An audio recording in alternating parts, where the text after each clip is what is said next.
අපිට වැඩිපුරම කේන්ති යන්නේ තරහ යන්නේ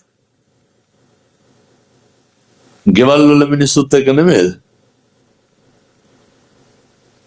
වැඩිපුරම අපි ඇවිස්සෙන්නේ කාත් එක්කද? අඳුරන්නේ නැති මිනිස්සුත් එක්ක කේන්ති යනවා. වෛර බඳින්න ඉක්මන් වෙන්නේ කාත් එක්කද? සහෝදරයොත් එක්ක. අපි ළඟින් ඉන්න මිනිස්සුත් එක්ක. ඉක්මනට තරහ පිරිමහන්න හදන්නේ කාත් එක්කද? අම්මා තාත්තත් එක්ක. ඇයි රිප්ලයි නෑනේ වට? අම්මට තාත්තට මොක කිව්වත් ගැටලු තියනවද?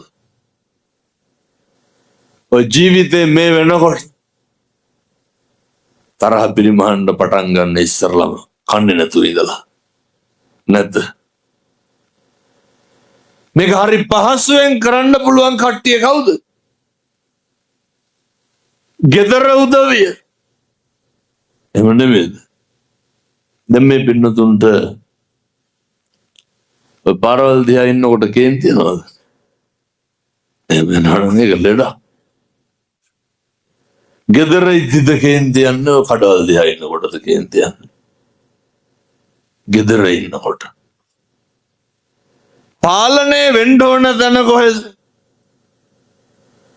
ගෙදර. එකටම හිතන් හෙට ඉඳන් කව කිසිම හේතුවක් මත අම්මා තාත්තා එක්ක අමනාපකම් තියාගන්න එපා.